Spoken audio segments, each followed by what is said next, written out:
Let's improve English. Hello everyone, welcome to let's improve English. Friends, हमेशा की तरह इस वीडियो से भी आपकी इंग्लिश इम्प्रूव होने वाली है। कुछ हिंदी सेंटेंसेस के थ्रू मैं आपको कुछ फ्रेजेस सिखाऊंगा, कुछ वोकैबुलरी आप सीखेंगे। जैसे आप अपनी स्क्रीन पर देख रहे हैं ये सेंटेंसेस। तुम अपनी नौकरी छोड़ने पर क्यों तुले हुए हो? तुम मेरी जिंदगी खराब करने पे क्यों उतारू हो? इसे कैसे कह सकते हैं? आप कह सकते हैं Why are you bent on या फिर bent upon quitting your job, यानी अपनी जॉब को क्विट करने पे क्यों तुले हुए हो। आप यहाँ पे on का भी यूज कर सकते हैं या फिर upon का भी यूज कर सकते हैं, ये दोनों ही सही है। Why are you bent upon या फिर Why are you bent on quitting your job। जैसे अगले एग्जाम्पल में आप देखिए Why are you bent on ruining my life।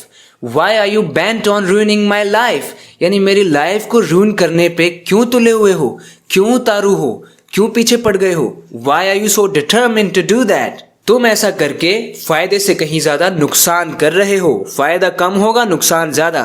English में कह सकते हैं You are doing much more harm than good by doing this, यानी much more harm यानी कहीं ज्यादा हार्म कर रहे हो, नुकसान कर रहे हो, than good अच्छे से ज्यादा नुकसान कर रहे हो ऐसा करके। क्या मैंने तुमसे आज तक कभी ऊंची आवाज में बात की है? इसे इंग्लिश में कह सकते हैं Have I ever talked to you in a loud voice? Have I ever talked to you in a loud voice? Ever का आप यहाँ पर यूज देख रहे हैं। इन अ लाउड वॉइस यानी एक ऊंची आवाज में। कभी भी मैंने आज तक आपसे बात की है क्या? हर बात में टांग अड़ाना जरूरी है। हम किसी को जब ऐसा कहना चाहते हैं तो इसे हम कैसे कह सकते हैं? Is it necessary for you to. आप इन तीनों तरीकों का यूज कर सकते हैं। Is it necessary for you, क्या आपके लिए जरूरी है? टू इंटरफेयर इन एवरीथिंग, हर किसी चीज में इंटरफेयर करना जरूरी है क्या? Is it necessary for you to poke your nose into everything, हर चीज में टांग अड़ाना जरूरी है क्या? अब इंग्लिश में फ्रेज है इफ यू पोक your nose into something that means you interfere in it. इसका मतलब आप उसमें टांग अड़ाते हैं। हिंदी में हम ऐसे बोलते हैं टांग अड़ाना, इंग्लिश में पोक योर नोज बोलते हैं नोज अड़ाना। ये तो बस एक ऐसा ही डिफरेंस है। बस इंग्लिश में इस बात को हम ऐसे एक्सप्रेस कर सकते हैं, हिंदी की इस बात को। या फिर आप कह सकते हैं is it necessary for you to meddle in everything, हर चीज में मेडल करना जरूरी है क्या? हर चीज में इंटरफेयर करना, हर चीज में अपने नोज को पोक करना, poking your nose into everything. Is it necessary for you. जब मैं उस बारे में बात करने लगी तो उसने मुझे अनसुना कर दिया। बहुत गुस्सा आ रहा है मुझे इस बात पे, अनसुना कर दिया उसने मुझे। When I started talking about that, he tuned me out. He tuned me out. So if you tune someone out, that means you stop listening to him or her. You stop paying attention to him or her. That means you simply ignore that person. यानी आप उस पर से ध्यान हटा रहे हैं, आपकी अटेंशन वहां पर नहीं है, यानी आप उसे ट्यून आउट कर रहे हैं। You are tuning him out. इस तरह से आप ट्यून आउट के बीच में प्रोनाउन प्लेस कर सकते हैं, कोई पर्सन प्लेस कर सकते हैं। So when I started talking about that, जब मैं उस बारे में बात करने लगा, ही ट्यून्ड मी आउट। तुमने तो उसके रूखे व्यवहार की तरफ आंखें मूंद रखी हैं, यानी तुम्हें तो दिखाई नहीं दे रहा है। आंखें होते हुए भी अंधे बने हुए हो, उसका रूखा व्यवहार तुम्हें दिखाई नहीं दे रहा। इंग्लिश में कैसे एक्सप्रेस कर सकते हैं? You have turned a blind eye to his rude behaviour. You have turned a blind eye. So that means if you choose to turn a blind eye to something, that means you are seeing it, you know it, but still you choose not to react. यानी आप react नहीं करना चाहते हैं, कोई जवाब नहीं देना चाहते हैं, रिस्पॉन्ड नहीं कर रहे हैं, बस अनदेखा कर रहे हैं उसको, आंखें बंद कर ली उसकी तरफ। You have turned a blind eye to his rude behavior. तुमने तो उसके रूड बिहेवियर की तरफ ब्लाइंड आई टर्न कर ली है, यानी कुछ जवाब ही नहीं दे रहे हो उसका, वो बदतमीजियां कर रहा है। इस बात से अनजान होने का नाटक मत करो, बहुत गुस्सा आता है मुझे। तुम्हें सब पता है, अनजान होने का नाटक मत करो। इंग्लिश में किस तरह से कह सकते हैं? Don't pretend to be unaware of this. Don't pretend to be unaware of this. आपको अवेयर वर्ड पता है ना, अवेयर का ही ऑपोजिट बन जाता है यू एन प्रीफिक्स लगाने से। अनअवेयर यानी कि अनजान।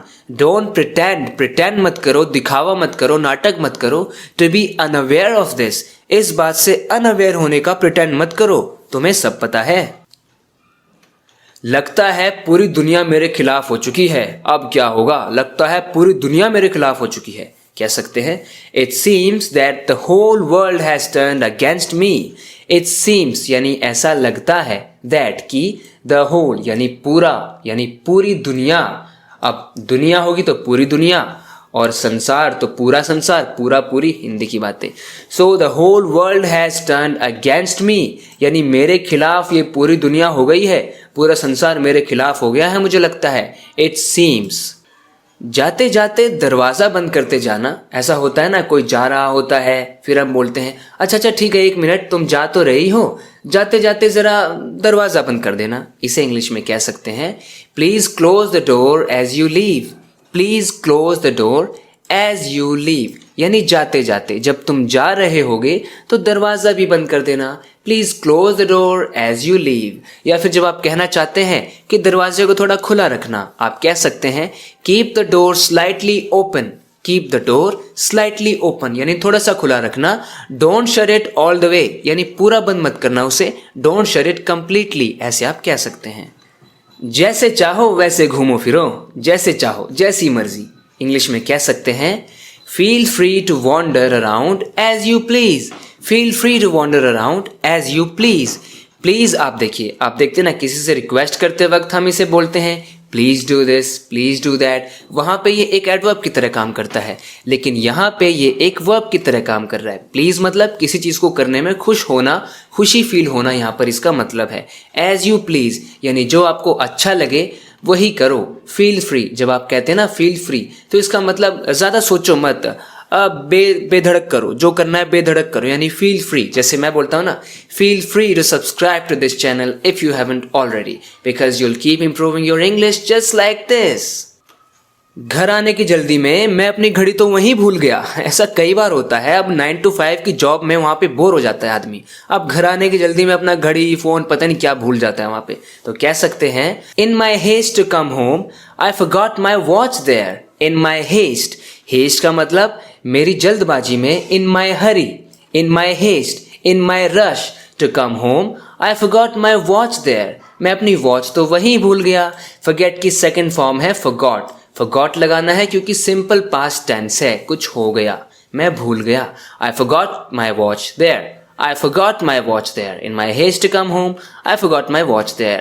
मैं सेंटेंसेस को रिपीट करता हूँ ताकि आपके लिए समझना और आसान हो और आपकी प्रैक्टिस हो, आपके कानों को आदत हो इंग्लिश सुनने की, क्योंकि जब आप सुनेंगे तो आप सीखेंगे और सीखेंगे तो बोलेंगे, और वही तो मैं चाहता हूँ और शायद आप भी चाहते हैं, तभी तो आप वीडियोस देखते हैं। अगर आप अपनी इंग्लिश को इसी तरह से इम्प्रूव करते रहना चाहते हैं तो feel free to subscribe to this channel. So friends, आज की वीडियो में इतना ही। मिलते हैं नेक्स्ट वीडियो लेसन में, बात करते हैं नेक्स्ट वीडियो लेसन में। Till then take care and bye.